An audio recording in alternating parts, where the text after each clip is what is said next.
Welcome to Vilnius district, the center of Europe and the natural side of Vilnius. Vilnius district is just what it sounds like. It is a district which surrounds Vilnius city, the capital of Lithuania, situated in the east of the country. Vilnius district is easily reached from the city and it is home to around 106,000 people, which makes it a very suburban area as most of the people commute daily to the city. Vilnius district is mostly known for its natural areas, and that will be the most of this video as well. The district has the beautiful Neris Regional Park filled with many forest trails, a lake with a wide clay beach, the highest point in Lithuania, and even the center of Europe. In addition to that, the district has a few historical places to visit, although it is not as rich as Trakai or Kernavė, both of which are nearby, but we're still going to have a look. Let's start with Medininkai Castle, a little sister of Trakai Castle, as I call it. Just like the one in Trakai, Medininkai is a Gothic castle built in the 14th century. It was the largest defensive castle in Lithuania at the time, and it is sure was used for its purpose. It was mainly used for the fights against the Crusaders. But later, when Vilnius city grew, it had lost its importance, and after a fire in the 15th century, it was abandoned. In the 19th century, when Napoleon was retreating from Russia in winter, the army took over the castle and demolished all the wooden buildings or firewood, leaving the bare walls after. In the late 20th century, one castle tower was restored, and currently it houses the Medininkai Castle Museum. The tower has 5 stories and a viewing platform at the top of the tower. Each floor contains some interesting artifacts from the times of the Grand Duchy of Lithuania, such as weapons and silverware. The museum doesn't take much time to explore, but it is just enough to capture the interest, especially when visiting with kids. Medininkai Castle hosts various events too, including an annual Old Crafts Fair held in the middle of September. Once in Medininkai, it is also worth having a look around the nature here, as it is the tallest highlands in Lithuania. Medininkai highlands don't look very dramatic at first sight, but this is where you'll find Lithuania's highest point, Aukštojas Hill. It is situated just outside Medininkai town, and it is worth coming here for a short walk in nature. Aukštojas Hill is just 293 meters high above sea level, but that is actually our highest point. There is a wooden observation tower at the very top, which lets you see over the forest and fields stretching in every direction. It's definitely not the most dramatic hill in Lithuania, but it is a quiet, relaxing place, perfect for having a short walk and breathing in the fresh air. On the way from Medininkai towards Vilnius, you can visit the house of the 19th century Polish-Lithuanian poet Władysław Syrokomle. Here he wrote some of his most famous works.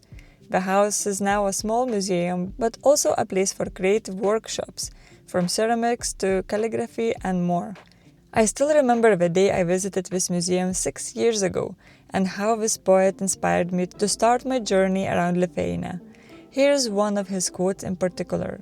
"The biggest shame is not to know the land where you live, and even bigger shame is when the foreign land interests you more than your own." After all this time and almost finished visiting every corner of Lithuania, I can now safely say that I have done my duty. From here, let's go to the other side of the district, in the north, where we visit Maišiagala, a small town that once was home to Lithuanian rulers and nobles. While today Maišiagala is mostly just a suburban town at a regional crossroads near Vilnius, we can still see traces from the past. Here you'll find Maišiagala Hill Fort, a reminder of long local history. There are archaeological findings from 2000 years ago. It is also believed that a wooden castle used to stand here, and some historians say that Algirdas, the Grand Duke of Lithuania from the late 14th century, had died here. Today there is a monument here for him, and the site itself is important for the local identity. The hill fort is very scenic, and you can climb to the top of a hill and enjoy panoramic views. It's a quiet and peaceful spot, perfect for a short walk, especially that right next to it stands a 200-year-old Maišiagala manor. It was built in the early 19th century in the classical style for then the newcomer Uhuvald family. They ruled the manor until the Second World War. The manor lived through everything: wars, the Soviet era, even times when it stood almost empty. But today it's back in use again. It houses a local library and the center of traditional crafts with a small park surrounding it. A short ride from here, we can reach a special place for geography lovers. It is the geographical center of Europe. Yes, the actual center of Europe is in Lithuania, just a 30-minute drive from Vilnius. Well, I have heard that the center of Europe is quite arguable, and there are several spots around the continent claiming exactly the same. The one here near Vilnius is based on the calculations of the French geographers from 1989. The method used for calculating this point was that of the center of gravity of the geometrical figure of Europe. Since then, the spot has become a small but fascinating landmark. There you will find a stone with coordinates and a lovely monument to the European Union. There also is a tourism office and a traditional house nearby where you can get a certificate of visiting, but it is open only from mid-April to mid-October. In general, it is a lovely, quiet place to visit, with nice surrounding nature and a small hill fort nearby. The whole center is also surrounded by a golf club, and if you like the sport, that would be an amazing place to spend some time. Not far from here there is a place called Park of Europe, and it is advertised a lot to visitors. But I don't recommend going there as it is quite outdated and overpriced for what it provides. I have visited that place a few times, and while it used to be great, like 20 years ago, when I first visited it, it is not so anymore. The same can be said about Liubavas Manor Mill nearby. Heavily advertised, and while it looks nice from outside, there isn't much to do, and the tickets for visiting are way overpriced. I have personally heard other tourists complaining about it while we were there. It seems like a tourist trap. My point is that there are many other better places to go to around Vilnius, and if you still want to see some sculptures and enjoy the outdoors, you can even go to Vilnoja Stone Sculpture Park in Sudervė town, which is completely free, and you can put that money to use for activities available there. The park has more than 70 sculptures, and while they are surrounding the local facilities, they are quite interesting to explore and can be a nice addition to a trip around the district. Another good thing about Vilnoja is that it has a wakeboarding water park and a private beach, which are great to enjoy during a hot day.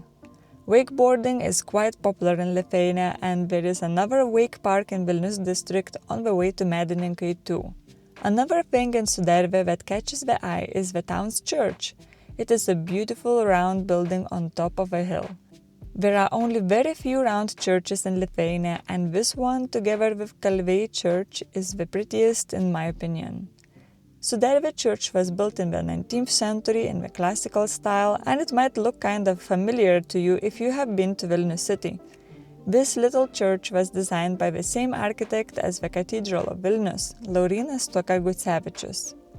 Sudervė will definitely be on your way if you have got plans to visit Neris Regional Park, as it is on the road leading to it. If you love hiking and spending time in nature, Neris Regional Park is the perfect destination. It is full of winding trails and small villages all by the Neris River. Just half an hour from Vilnius, you can step into an entirely different world here.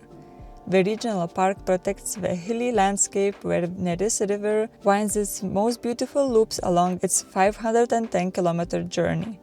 There you will see small villages, forests, outcrops, various small streams, and beautiful natural panoramas. I have visited the park countless times, and it is one of my favorite places to go for a walk in nature outside of Vilnius. Neris Regional Park is divided between 3 districts: Elektrėnai, Trakai, and Vilnius district. In my previous videos about the mentioned districts, I have shown you around a bit. In Trakai district, it was the lovely side stream hiking trail. In Elektrėnai district, the river's left bank tourism route, and Grabijolai, one of the most beautiful traditional villages in Lithuania, with a hiking trail next to it. The regional park in Vilnius district has even more to offer. There are 4 more hiking trails here, each quite different from one another. But as with most of the regional parks in Lithuania, I first recommend going to the visitor center at Dukšta town if you want to get to know more details about the park. Let's begin with the easiest route. Dūkštai Oak Forest Trail is just 2 kilometers long and flat, which is a great option for a lighter walk even with a baby stroller. Dūkštai Oak Forest is the largest oak forest in Lithuania and also one of the oldest. The trees here are more than 200 years old. The path here is also interesting with a lot to learn about the forest and even a quiz in the end, which will keep the kids entertained. There also are various wooden sculptures along the way and even a big boulder with ancient symbols on it. If you need more of a challenging hiking route, then you can pick any of the next 3 I will mention, as we are all similar in length, complexity, with hills and river valleys. Right on the other side of the road from Dūkšta Oak Forest Trail, there is Dūkšta Trail, which follows the stream Dūkšta. It is probably the most challenging of the bunch and also the most scenic. I love this trail and I keep coming back here several times a year, and especially in spring as I think it is the best time to visit it.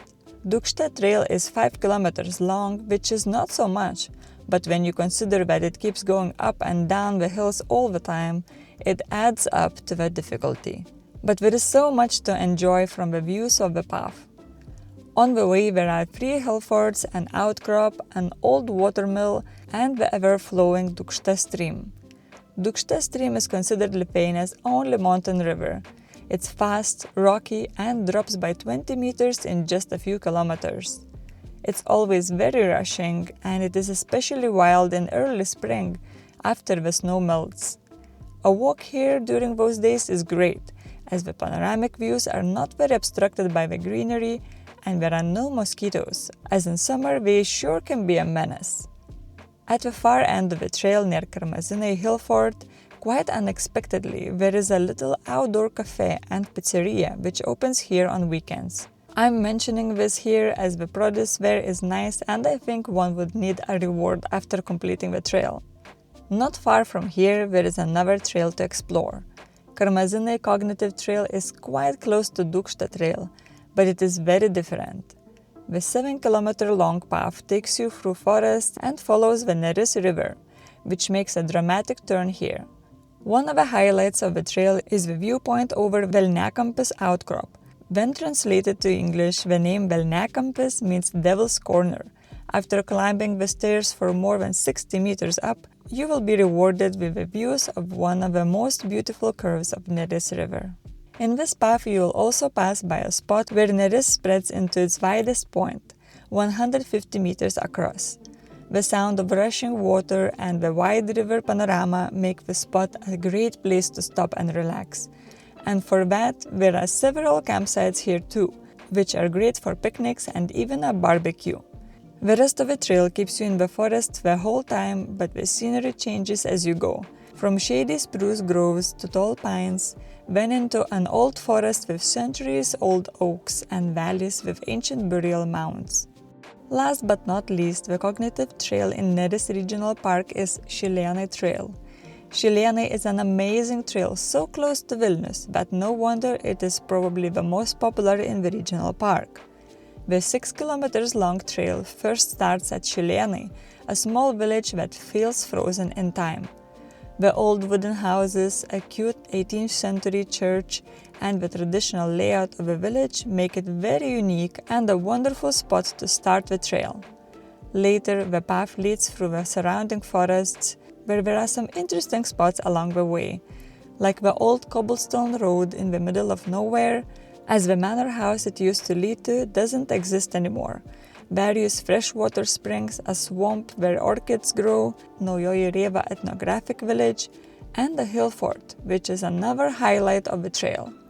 The panoramic views of Neris River and the surrounding forests are truly breathtaking from here, especially after walking uphill for most of the time from Šilėnai village. Neris Regional Park also can be explored through water. The water route for kayaking is 60 kilometers long, leading from Vilnius to Kernavė, with all these wonderful places to see and lots of campsites along the way. A very different place in Vilnius district to enjoy the water and beautiful nature is at Gėla lake. Vilnius district doesn't have many lakes, and apart from the previously mentioned Vilnoja lake, with its sculptures and wake park, Gėla is probably the most famous and actually quite unique in Lithuania. Gėla Lake is situated on the northeast side of the district near Nemenčinė town and surrounded by a large pine tree forest. It is a perfect place to wind down and enjoy nature just half an hour's drive away from Vilnius city center. Gėla Lake is quite popular in the summer. There are 2 sandy beaches at the lakeside with pristine water and plenty of campsites for barbecues, which I have used in the past as well. But the most interesting thing about Gėla is its white clay beach. There you can easily get yourself a spa treatment, and it is a really fun place for kids to play. And it looks just great. The clay gives water a beautiful hue. While the lake gets most visitors during the summer, personally I sometimes come here at other times of the year too, as it is a lovely place for a walk. There is a beautiful and easy path through the forest connecting both beaches, and there are plenty of forest paths all around as well. The forest here is also popular in autumn for mushroom picking. So this is what you can find in Vilnius district to see and do. As someone who lives in Vilnius, I have visited most of these places multiple times, and I know for sure that I will be coming back again in the future. But as you see, the district is mainly famous for its natural areas, so I would recommend planning a visit here if your main goal is to spend time in nature. There is plenty of architecture and history in Vilnius city and Trakai district nearby, and the nature of Vilnius district can be a nice addition to that, especially the trails at Neris Regional Park. See you in Vilnius district, and thanks for watching!